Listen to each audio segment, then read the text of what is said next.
Naam, asante sana Zainab Aziz. Unaweza kwenda kupata kikombe cha kahawa sasa. Na mnageukia upande wa ripoti za jioni hii. Tutaanza kwa kuvitazama vita vya Ukraine. Rais Trump wa Marekani amesema Urusi na Ukraine kama watoto wadogo wanaogombana kwenye bustani. Ni kauli yake hiyo imeibua majibu makali kwa Urusi.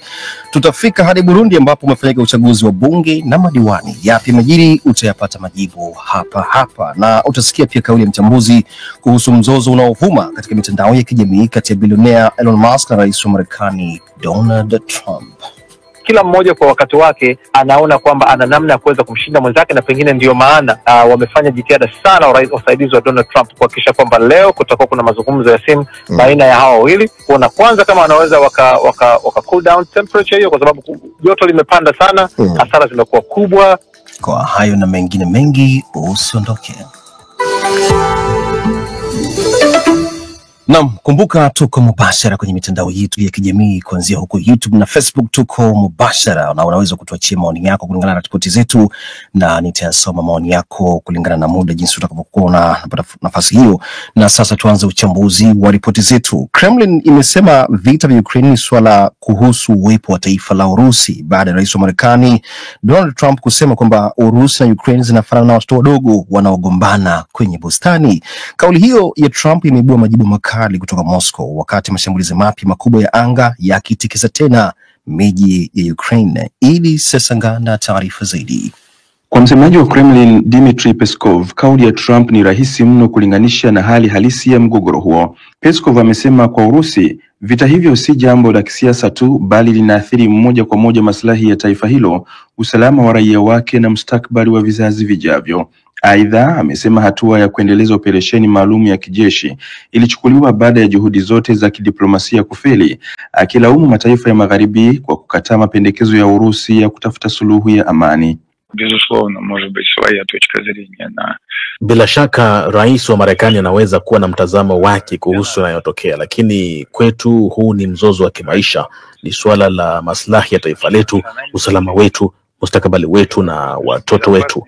Ndiyo maana operesheni maalum ya kijeshi inaendelea baada ya juhudi zote za kisiasa na kidiplomasia kukataliwa kabisa na mataifa ya magharibi. Mashambulizi ya Urusi yaliyofanyika usiku wa kuamkia leo yamekuwa miongoni mwa makubwa zaidi ndani ya miaka mitatu ya vita.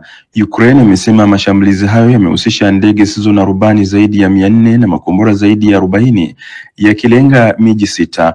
Watu 4 wameuawa mjini Kiev, wakiwemo wafanyakazi wa uokoaji. Kwa upande mwingine, Ukraine nayo imefanya mashambulizi ya ndege zisizo na rubani ndani ya Urusi, yakilenga viwanda, viwanja vya ndege vya kijeshi na njia za reli. Kiwanda cha mafuta katika mji wa Engels kimeripotiwa kushambuliwa na mlipuko mkubwa kuripotiwa kwenye uwanja wa ndege wa Bryansk. Wakati huo huo, Ukraine imeendelea kushikilia kuwa inashambulia tu maeneo ya kijeshi. Waziri wa mambo ya nje wa Ukraine Andriy Sybiha amesema tofauti kati ya pande hizo mbili iko wazi, akisema Urusi inalenga makazi ya raia na miundombinu, huku Ukraine ikilenga vifaa vya kijeshi vinavyotumika kushambulia watoto wao. Mataifa ya magharibi yanaendelea kushinikiza mashauriano ya amani, lakini hadi sasa mazungumzo kati ya Urusi na Ukraine hayajazaa matunda. Kremlin inasema bado iko tayari kwa mawasiliano na Marekani, lakini imesisitiza kwamba itajibu vikali kile inachokiita mashambulizi ya kigaidi kutoka Kiev. Naam, ni mwenzangu huyo Idi Sesangana yanayojiri katika mzozo kati ya Ukraine na Urusi. Na tutazame ripoti nyingine. Uhusiano wa karibu kati ya rais wa Marekani Donald Trump na bilionea Elon Musk sasa umeyumba vibaya baada ya mabishano yao makali kwenda hadharani kupitia mitandao ya kijamii. Mzozo huu unaoendelea unaweza kuathiri sio tu masuala ya kibiashara na siasa za ndani, bali pia mikataba ya serikali na miradi ya anga. Kulitazama hili kwa undani nimezungumza na Mobelo Bandio, mwandishi na mchambuzi wa masuala ya kimataifa aliyeko nchini Marekani, na kwanza nimemuuliza ni kipi kilichoenda kombo katika usuhuba baina ya watu hawa wawili.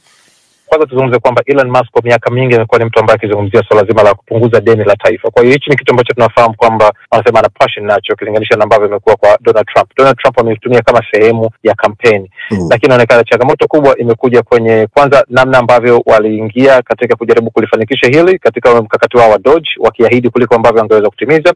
Lakini imekuja kwamba ili kuweza kufanikisha hili imehitajika pia kukata katika sehemu ya matumizi ambayo ni kama vile inamgusa pabaya Elon Musk. Na Donald Trump amejaribu kusema tulisema kwamba yeye kuamua kufanya maamuzi ambayo yataathiri biashara za Elon Musk ilikuwa ni kati ya jambo ambalo limesababisha kumvurugano wao watu ambao tunajua fika kwamba hawakuwahi kuwa marafiki ila walikuwa wana maslahi ambayo yalikuwa yanaendana. Kwa kauli hiyo maana unamaanisha hata wale waliokuwa wanasema kwamba haya ambayo tunayaona sasa hivi yalitarajiwa wako sahihi kwa msingi huu? Mimi ni mmoja kati ya watu ambao tulisema kwamba tulitarajiwa, kwa sababu tulifahamu kwamba unapokuwa unaunganishwa na hisia kuliko uhalisia, muda si mrefu mambo yanakuja, uhalisia unapokuja kuhit mambo yatabadilika. Tulikuwa tunafahamu kwamba mahusiano yao yangekuwa na mgongano wa kimaslahi muda si mrefu. Kwa hiyo wengi tulisema, lakini haikuonekana wazi kwa kipindi kile watu wengi wakuweza kuona, kwa sababu pengine nao walikuwa wanaangalia katika mtazamo wa kihisia. Tuliona likija, ila nitakiri kwamba sikulitegemea kutokea katika kipindi kifupi hiki, hasa chini ya wiki moja tangu mmoja aondoke kwa sherehe na bashasha katika White House. Kila upande sasa unatoa vitisho. Trump anasema utawala wake utasitisha mikataba na makampuni ya Elon, lakini Elon naye anasema anaweza kuondoa huduma muhimu katika shirika la anga la Marekani NASA. Yote haya yanaashiria nini? Yanaashiria kila mmoja anaamini kwamba amemshika mwenzake panapostahili. Donald Trump anaamini na mamlaka kuweza kufanya anachoweza kufanya, lakini wasiwasi tulionao ni kwamba Elon Musk alipewa uhuru wa kuingia na kupata access ama kupata ruhusa ya kuweza kufuatilia taarifa nyingi nyeti za serikali ambazo zinahusisha mambo mengi. Kwa hiyo kuna vitu ambavyo Elon Musk anaamini kwamba anaweza akaanza kuviachia, ambavyo Donald Trump naye inaonekana hapendi vitoke, lakini Donald Trump anaamini kwamba yeye ana ufuasi na ushawishi wa kuweza kumwathiri kwa kiasi kikubwa. Lakini sasa wapo ambao wanahisi pia kwamba Elon Musk anasema pengine kwa niaba ya baadhi ya mabilionea ambao wamekuwa waoga kusema, na sasa wanaweza wakawa rahisi kuunga mkono kuliko kuanzisha mazungumzo. Kwa hiyo tunaamini kila mmoja kwa wakati wake anaona kwamba ana namna ya kuweza kumshinda mwenzake, na pengine ndio maana wamefanya jitihada sana wasaidizi wa Donald Trump kuhakikisha kwamba leo kutakuwa kuna mazungumzo ya simu baina ya hao wawili, kuona kwanza kama wanaweza waka cool down temperature hiyo, kwa sababu joto limepanda sana, hasara zimekuwa kubwa kibiashara na kwa watu wengi. Kama nilivyopata kusema kwamba ni kama vile King Kong na Godzilla wanapigana, na sasa wanaoathirika ni sisi wananchi tu ambao tuko hapo katika hicho kijiji. Naam, ni Mubelo Bandio huyu mwandishi na mchambuzi wa masuala ya kimataifa na aliyeko nchini Marekani nilipozungumza naye.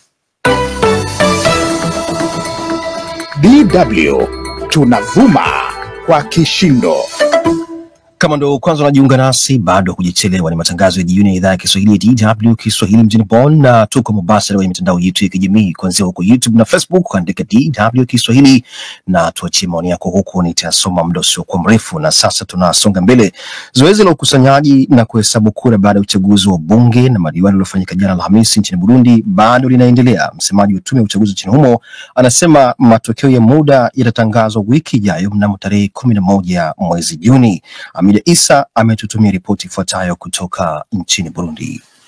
Bizoba itarike 11. Matokeo yatatangazwa tarehe 11 za mwezi huu wa Juni, kwezi kwa gatandatu uno mwaka. Ni François Bizimana, msemaji wa tume ya kitaifa ya kuandaa uchaguzi seni, akitangaza tarehe ya kuwekwa hadharani matokeo ya muda ya uchaguzi wa bunge na madiwani uliofanyika jana. Msemaji huyo wa seni amesema zoezi la ukusanyaji na uhesabiaji kura kutoka vituo vya kupiga kura halijamalizika hadi sasa. Hata hivyo, Bizimana amesema hii haimaanishi kuwa kuna ucheleweshwaji wa mchakato mzima wa utangazaji matokeo, bali hadi sasa mambo yanakwenda kwa mujibu wa ratiba ya seni ambayo inasema upigaji kura ndio uliopangwa kufanyika kwa siku moja, lakini uhesabiaji wa kura unaweza kudumu hadi kwa siku 5. Kwegeraniriza hamwe ukusanyaji kura kutoka tarafa mbalimbali ulipangwa kudumu siku 5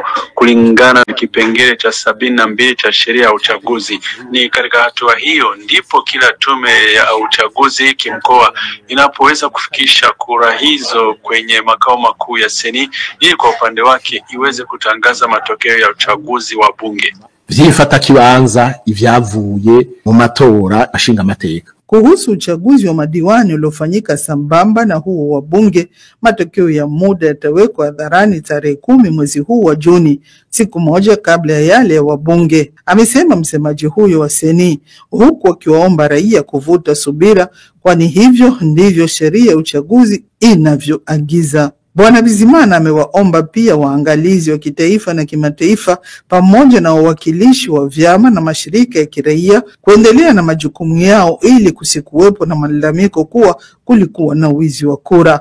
Hata hivyo, taarifa zinasema kumekuwa na changamoto katika ukusanyaji matokeo hayo kufuatia kubadilishwa kwa mikoa ya nchi kutoka mikoa 18 hadi mikoa 5, huku tarafa nazo zikipunguzwa na kugawanywa kutoka tarafa 129 hadi 42. Haya yanaripotiwa wakati kesi ya watu waliokamatwa kwa tuhuma za kuvuruga mchakato wa uchaguzi zikiwa zimesikilizwa Ijumaa ya leo.